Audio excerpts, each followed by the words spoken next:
Hi, Professor. My name is Ken Forte. Thanks for reviewing this PowerPoint for me. I'll go ahead and narrate you through it.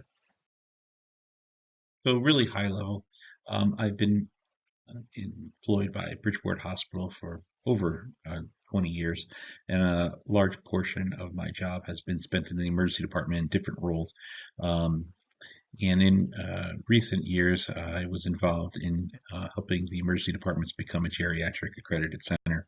And one of the novel approaches that we have done is to add a geriatric nurse specialist in the emergency department to intervene early with geriatric patients. And one thing that has been challenging for us, and including in the literature, is actually being able to support the impact that putting these specialized geriatric nurse practitioners in the emergency department will have on a patient's length of stay. So my project's main goal is to analyze the data and determine if patients seen by geriatric nurse practitioner specialists in the emergency department or GEMS NPs to see if they can actually effectively lower admission length of stay after adjusting for confounding factors. Geriatric patients come to the emergency department with many pre-existing risk factors that can increase their length of stay, such as atypical disease presentation, multiple daily medications, chronic and acute cognitive impairment, advanced psychosocial needs, palliative care needs, and mobility issues. Now, successful emergency departments focus on mitigating these risks by early intervening with geriatric specialized care. And the hopes is we can lower hospital admission length of stay. And that's going to yield significant financial savings while also decreasing the occurrence of hospital-acquired infections and falls. So the purpose statement of this project is really to see, do geriatric nurse practitioners, when they are in the emergency department, do they decrease the admission length of stay at Bridgeport Hospital? And what we're going to be doing is adjusting for all the confounding factors that could possibly influence the results and normalize these variables so that we can accurately gauge the potential impact of nurse practitioners in the emergency department specializing in geriatric care. Here's a very quick review of just the keyword searches that in Pico format. I looked for geriatric emergency department patients for P, use synonyms older adults in emergency departments, patients older than age 64. For I, geriatric emergency department and accredited geriatric emergency departments. For C, admitted emergency department patients and admissions, and O, length of stay and length of admission. The literature search review revealed total completed articles through the CINAHL search was 14, Medline was 6, Cochrane was 1, and the TRIP database was 6. And the majority level of evidence of the articles reviewed by defined with John Hopkins evidence-based practice tool were level 1 and level 2. There was 2 level 3s, 2 level 4s, and 5 level 5s. Majority of the evidence strongly suggests that having specialized geriatric teams embedded in the emergency department will significantly improve patient outcomes for the geriatric population.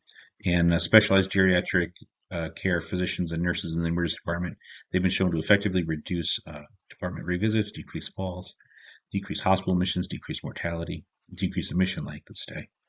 And geriatric specialists in the emergency department can reduce the overall cost of patient care. And early detection of delirium in the emergency department has been determined to be a significant factor in mitigating the risk of long stay admissions.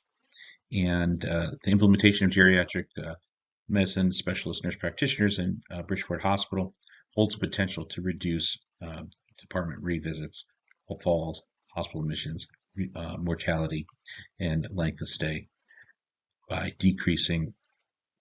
by early mitigating their risk factors.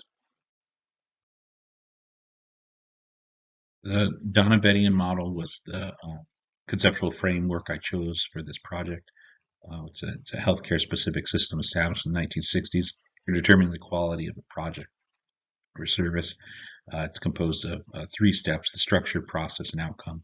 So in this, the structure is the accredited geriatric emergency department. The process is the role that the GEMS NP has, and the outcome is the reduction in admission length of stay. And I incorporated the theoretical framework by SCORE on determining hospital length of stay. It's outlined here in 4 basic steps. And based on SCORE's theoretical framework for determining hospital length of stay, to focus on the influence of geriatric emergency medicine specialist nurse practitioners on the length of hospital stay for geriatric patients, considering confounding factors such as patients' demographic, clinical caregiver role, the healthcare system characteristics, while excluding unobtainable variables like social domain characteristics in patients requiring palliative care. As far as the implementation methods and procedures, the high-level PICO question is, in patients aged 65 years and older that are seen in the emergency department, how does the assessment and plan by the geriatric nurse practitioner, as compared to those not evaluated by the geriatric nurse practitioner, affect length of stay of those patients admitted to the hospital from the emergency department? So the project is going to investigate the role of these GEMS NPs in delivering age-specific interventions for these high-risk patients. This study is going to involve an in-depth retrospective chart review comparing geriatric patients treated by the GEMS nurses and those not treated by the GEMS nurses. The length of stay for both groups will be examined. Adjustments will be made for the following confounding factors: confusion assessment score, mobility score, polypharmaceutical status, and triage acuity. The study population will be comprised of patients aged 65 and older, seen in the emergency department, who had an inpatient hospital admission. We're going to exclude patients with a psychiatric visit, trauma patients, and those that were admitted to observation status. So there's a free online software tool that's pretty neat called daggity.net. The link is there in the slide. And what this website allows you to do, it lets you put in a bunch of confounding factors, and then you can basically make a line from what factor affects what factor. And then it's able to calculate what the confounding factors are that you'll need to adjust for. In this software, I put in a number of things, such as the CAM assessment, triage acuity, patient's mobility, polypharmaceutical, gender, age, and the admission diagnoses. And then based on my expertise of how I would think each one of those roles would play on each other's, you connect the lines. And it's called a causal effect identification. And through that computation, it was determined that there's actually only 3 things that need to be adjusted for, and that's the confusion assessment score, mobility score. 4 things: the confusion assessment score, the mobility score, the polypharmaceutical status, and the triage acuity. Okay, so this is the meat and potatoes of this project, which is the most complex part, and that's the data analysis. So we have to make sure we properly adjust for the confounding factors associated with each patient. And to do that, we're going to dichotomize the variables, meaning making them ones or zeros, or yes or no. So was the target variables, if they were seen by a geriatric nurse practitioner, yes or no? And then the confusion assessment score, was it positive, yes or no? The risk for mobility issues, yes or no? And that's going to be discussed in the next bullet. The number of home medications, 5 or more, yes or no? And the triage acuity score, was it given a score of 2 or less, yes or no? As far as the mobility, we're going to be using the first documented MPAC score. And if they have a score of 18 or less, that will define them as having a mobility issue in this project. Okay, so Excel and SMP Web Intelligence will be used to dichotomize the data before importing it into our software for the statistical analysis. So first, for the parametric assumption, what we'll first have to do is take all the length of stays of everything and put it like a histogram. Okay, so you have this histogram of length of stay, and I'm hoping it's gonna be, you know, a Gaussian normal bell curve, and then so that's good. If not, it might end up being that a lot of the patients maybe stay not as long, so it won't be evenly distributed. And then we might have to do a log transformation if that data is not normally distributed. I'm going to definitely need to heavily rely on my statistician if we have to do log transformations on the outcome variable of the mission length of stay. And then, I'd like to report um, each coefficient of each variable. And we have to check for collinearity, meaning does one variable, how does it affect another variable? So, like in other words, you can the risk for mobility. Do people that have a low risk for mobility, does that mean that they have more medications that they take at home? I don't know. So what has to happen here is that you basically do the logistic regression of each variable to every other variable, and then you come up with your correlation coefficient, and that's the R squared, and that correlation coefficient gets plugged into I won't get into the whole calculations of the VFI, but I think it's like 1 over 1 minus R squared. That will give you your VFI.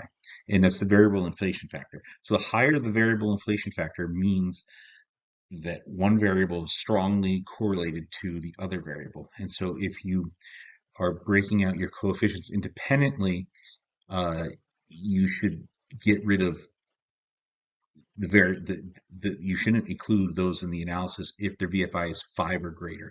And that's just a general statistical assumption that a VFI of 5 or more is too strongly related, that you should just throw out those variables because they're too causality. They have too much cause on each other. If that makes sense. Okay. All right. And so that would be if we want to report like a coefficient factor for each one of those variables. But now we want to know basically well, how do all these variables, once we adjust for all of them, how does it affect the length of stay?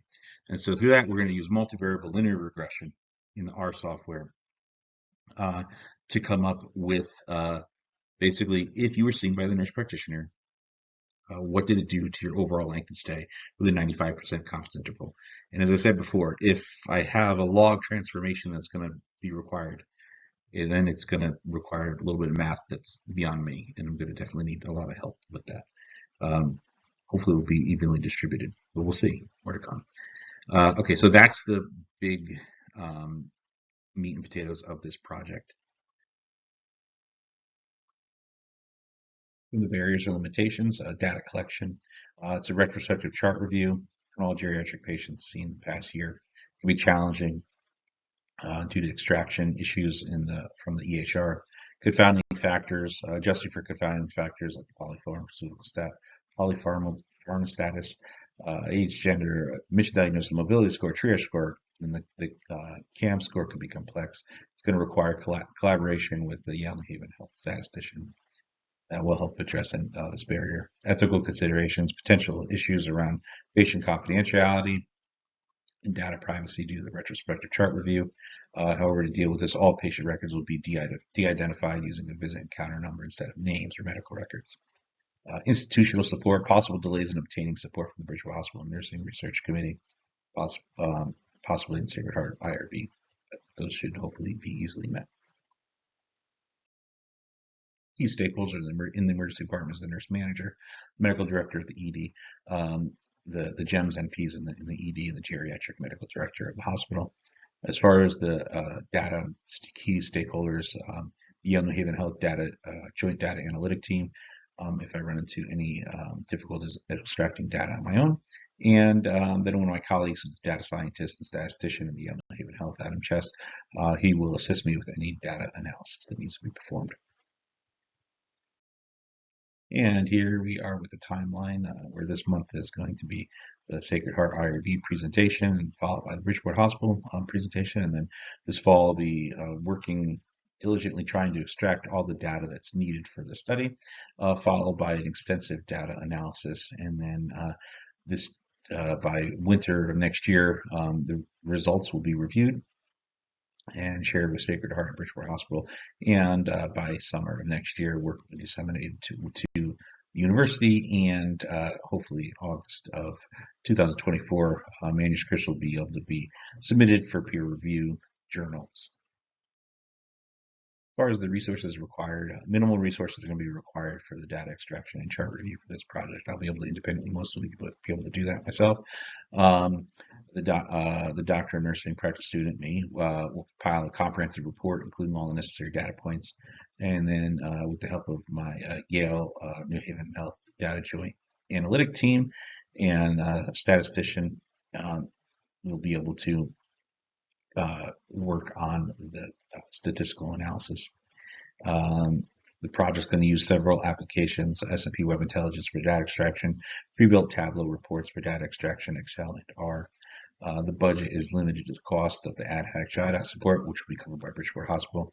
The estimated cost of the JDAP personnel is expected to be less than $400. And then, of course, we need the approvals from IRB from Sacred Heart University as well as Bridgeport Hospital. And the next slides will be the references cited in this